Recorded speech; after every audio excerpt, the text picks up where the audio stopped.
حیات کو وہاں رہتے 2 دن گزر چکے تھے۔ شیر کا رویہ اس کے ساتھ نارمل ہی تھا، مگر وہ پھر بھی خود کو کمرے تک ہی محدود کیے ہوئے تھی۔ آج صبح سے اپنے کمرے میں بند اپنی گزشتہ زندگی کو سوچ سوچ کر آنسو بہا رہی تھی۔ شیر افغان سارا دن نہ جانے کہاں غائب رہتا تھا۔ اس کے پاس موبائل بھی نہیں تھا کہ کال کر کے پوچھ ہی لیتی۔ زریں بیگم کا ڈر تھا کہ دوپہر میں بھی وہ ناصر صاحب کے بلاوے پر تیزی سے نوالے اٹھاتی، کھانا فنش کر کے فوراً کمرے میں آئی تھی۔ شیر پتہ نہیں کہاں چلے گئے، ذرا جو میرا خیال ہو۔ وہ سوچوں میں گم آنکھوں میں بہتے آنسو پوچھتی۔ بیڈ پر نیم دراز ہو گئی تھی۔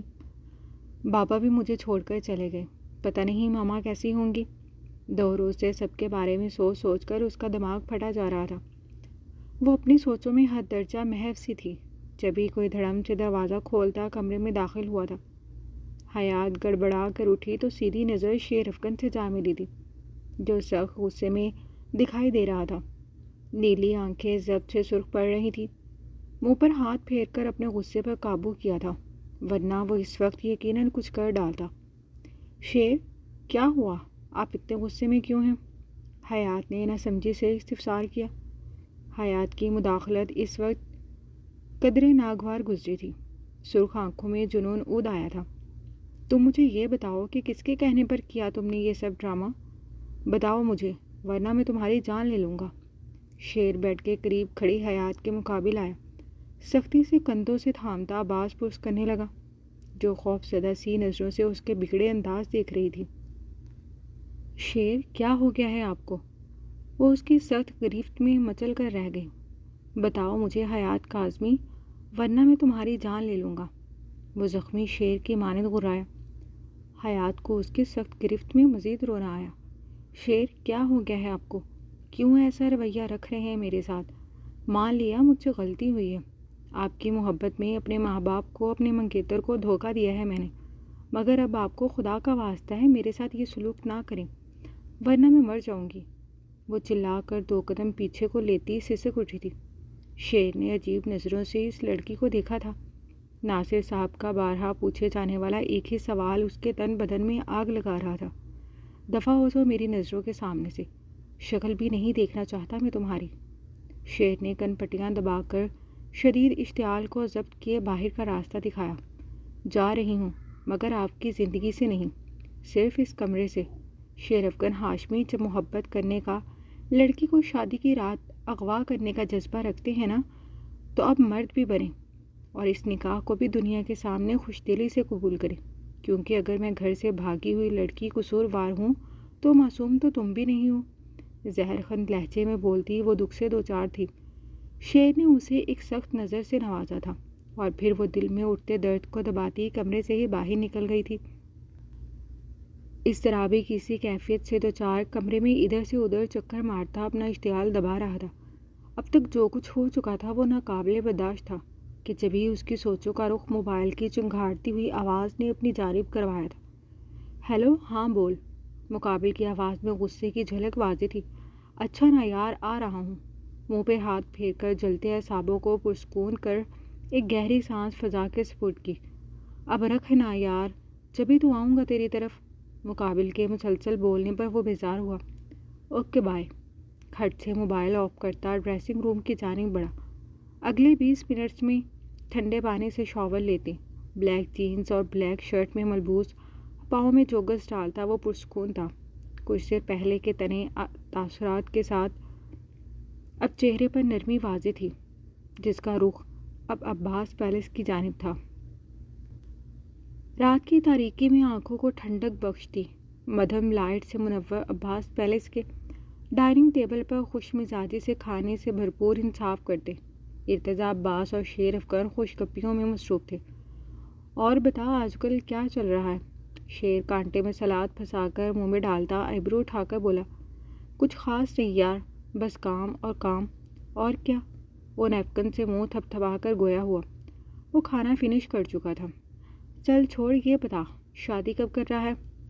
ارتضیٰ عباس نے آنکھیں گھما کر گھورا، جو فضول میں اپنے زبردستی نکاح کا بدلہ اس سے لینا چاہ رہا تھا۔ یہ تم گھوم پھر کر آخر میں میری شادی پر آ کر ہی کیوں رک جاتے ہو؟ ارتضیٰ نے ذرا خشمگین نگاہوں سے گھورا۔ شیر کا زندگی سے بھرپور قہقہا گونجا تھا۔ کیونکہ اب ہمیں جلد از جلد تیری شادی کے چھوارے کھانے ہیں۔ 30 کا ہو گیا ہے تو۔ شیر نے پانی کا گلاس لبوں سے لگاتے شرارت سے کہا۔ یہ بول کہ خود شادی شدہ آدمی بن کر بیچلر لڑکے کے ساتھ بیٹھنا تجھے کمپلیکس میں مبتلا کر رہا ہے۔ ارتضیٰ نے بھی طنز کا تیر چلایا۔ یہ تو ہے، ویسے بھی تو 30 کا ہونے والا ہے، اب کر لے، ورنہ چند سال بعد تیرے بچے تجھے دادا بو کہہ کر پکار رہے ہوں گے۔ اپنی بات سے لطف اٹھاتا وہ کہکا لگا کر بولا، اور تو کچھ ماہ میں 30 کا ہونے والا ہے۔ ویسے کہ لڑکی جو زبردستی تیری زندگی کا حصہ بن گئی ہے، تو کیا آپ ساری زندگی اسی کے ساتھ گزارو گے؟ دوسری شادی کیوں نہیں کر لیتے؟ وہ ناراض نظروں سے گھورتا تپے ہوئے انداز پہ بولتا، 4 روز میں ہی 2 نکاح کروانے پر تل گیا تھا۔ بھائی، میری ایک ہی رات میں ایک بیوی نہیں دماغ کی بجا دی ہے، تو دوسری کا مشورہ دے رہے، کچھ رحم کھا مجھ پر۔ شیر میٹھے کا چمچ منہ میں ڈالتا مسکرایا، جبکہ ارتضیٰ موبائل اسکرین کے بلنک کرنے پر چونک کر متوجہ ہوا۔ کیا ہوا؟ ارتضیٰ کو بے وجہ مسکراتا دیکھ وہ پرشوق نگاہوں سے سوالیہ گویا ہوا۔ ایسے مت دیکھ، کسی لڑکی کا میسج نہیں ہے۔ وہ اسکرین سامنے کر گیا جہاں نعمان کے میسج جگمگا رہے تھے۔ ابے یار، یہ نہیں سدھرنے والے۔ وہ میسیجز میں فضول کوئی پڑھتا ہنسی ضبط کر گیا۔ شدید قسم کے ترسے ہوئے ہیں یہ دونوں۔ میں تو کہہ رہا ہوں مجھے چھوڑ، پہلے ان دونوں کی کہیں سیٹنگ کروا دے۔ ارتضیٰ ایک گہری سانس بھر کر بولا، جنہیں لڑکیاں بھی انہی کے جیسی ٹائم پاس ملتی تھیں۔ ویسے تیرا اپنی کزن اجالا کے بارے میں کیا خیال ہے؟ شیر افغن سنجیدگی سے بولتا مدعے پر آیا۔ اب تو سکھڑ مزاج شہزادے کی شادی تو وہ کروا کر ہی دم لے گا۔ نہیں یار، مجھے اجالا ایک آنکھ نہیں بھاتی ہے۔ عجیب ہے یار، جس شے کے پیچھے پڑ جائے بس جنونی سی ہو جاتی ہے۔ غصے کا تیز میں خود بھی ہوں، مگر مجھے کوئی صبر اور سنجیدہ مزاج چاہیے جو مجھے سمجھے، نہ کہ بات کا بتنگڑ بنا ڈالے۔ ارتضیٰ نے ایک تفصیلی تجزیہ کرتے سر جھٹکا۔ تو بیٹا، تو 10-20 سال مزید اور انتظار کر، کیونکہ ہمارے سرکل میں اس طرح کی لڑکی ملنا ناممکنات میں سے ہے۔ شیر افغن نے گہری سانس کھینچ کر تبصرہ کیا۔ اب ایسی بھی کوئی بات نہیں۔ ویسے اجالا کے بارے میں تمہارا کیا خیال ہے؟ ایک سنجیدہ مزاج تو دوسری جنونی، پرفیکٹ جوڑی بنے گی۔ ارتضیٰ نے آنکھوں میں شرارت سمو کر چھیڑا۔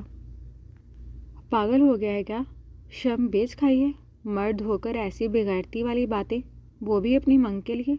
ذرا غیرت نہیں ہے تجھ میں؟ وہ مصنوعی گھورتی نگاہوں سے بولتا الٹا اسی پر چڑھ دوڑا تھا۔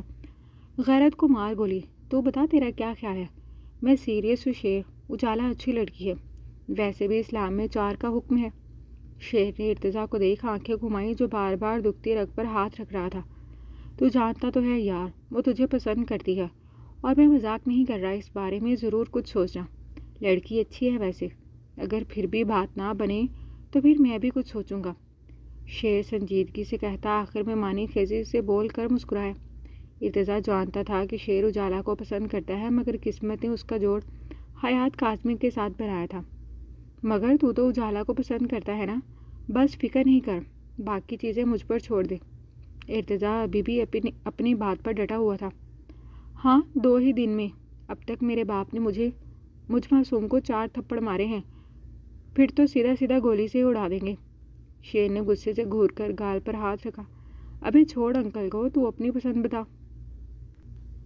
او بھائی بس، بہت ہو گیا مذاق۔ وہ زبردستی کی بیوی رو رو کر پتہ نہیں کن کن باتوں کا قصوروار مجھے ٹھہرا رہی ہے، دوسری شادی کرنے پر تو سیدھا بے وفائی کا ٹیگ ہی لگا ڈالے گی۔ شیر کو ایک دم حیات کے شکوے شکایت یاد آ گئے تھے۔ بھائی میرے، جب لڑکا لڑکی راضی تو کیا کرے گا قاضی؟ اور لڑکی کو راضی کرنے کی ٹینشن چھوڑ دے، لڑکی کو راضی کرنے کی ذمہ داری میری۔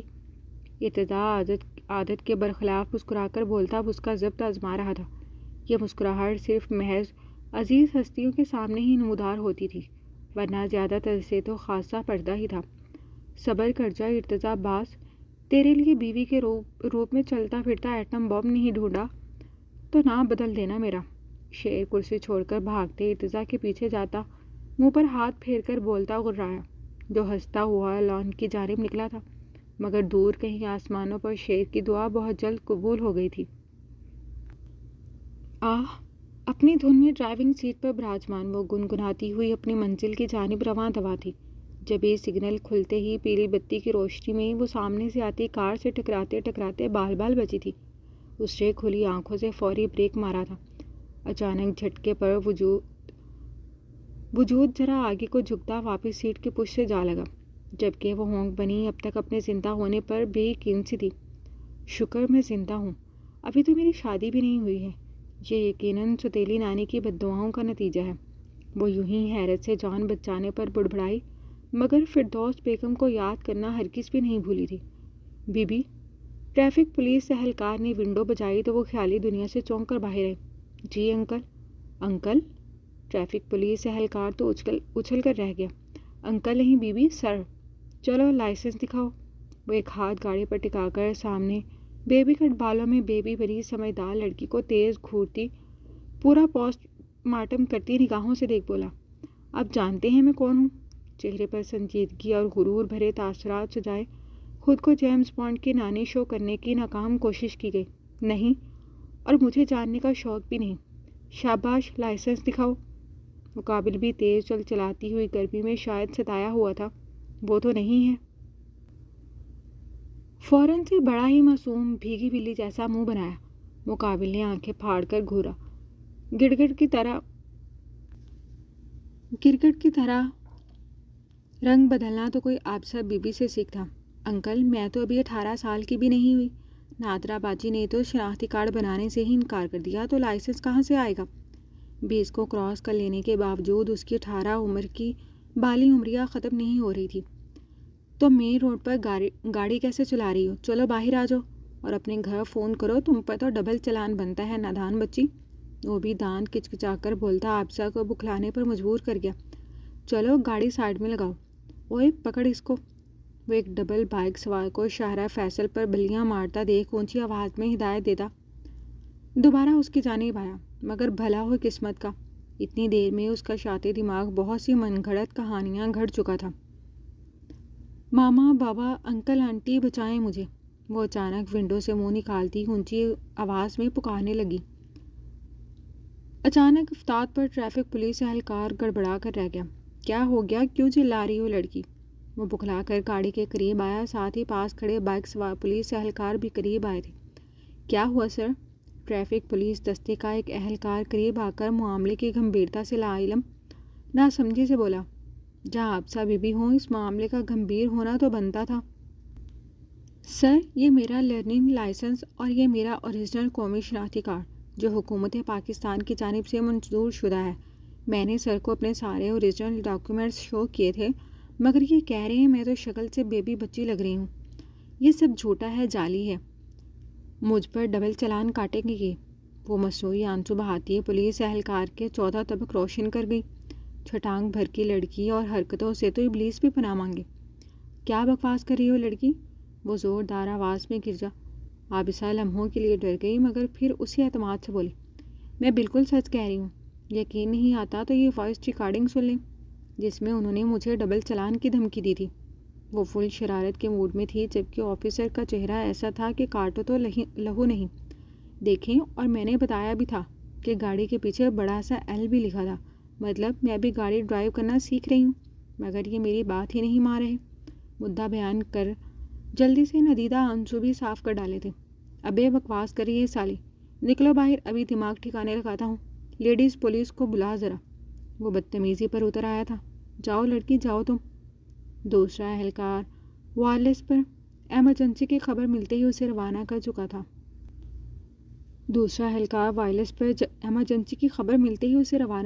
تھا۔ رہائی کا اندیا ملتے ہی آبسہ کی آنکھیں چمک اٹھی تھی۔ تیزی سے ڈرائیونگ سیٹ سنبھلی، جس کی کار اب ایف ٹی سی کے پل پر ہواؤں سے باتیں کرتی سنتی مسلم سوسائٹی کا رخ کر چکی تھی، جبکہ وہ ٹریفک پولیس اہلکار اس کا چہرہ حفظ کر چکا تھا۔ وقت آنے پر آبسہ بی بی اس غلطی کا ایک بھاری ہرجانہ ادا کرنے والی تھی، مگر برے وقت کی بے خبری کسی نعمت سے کم ہرگز نہیں ہوتی۔ آدھی رات کا وقت تھا جب شیر افغن بہت آہستگی سے کمرے کا دروازہ کھول کر اندر داخل ہوا تھا۔ سیدھی نظر بیڈ پر سوئی ہوئی حیات پر گئی تھی، جس کے چہرے کے تیکھے نقوش لیمپ کی مدھم روشنی میں جگمگا رہے تھے۔ وہ دروازہ بند کر آہستہ سے قدم اٹھاتا بیڈ کے نزدیک آیا۔ اب اس کی جائزہ لیتی نظریں حیات پر ہی مرکوز تھی، جو آرام دہ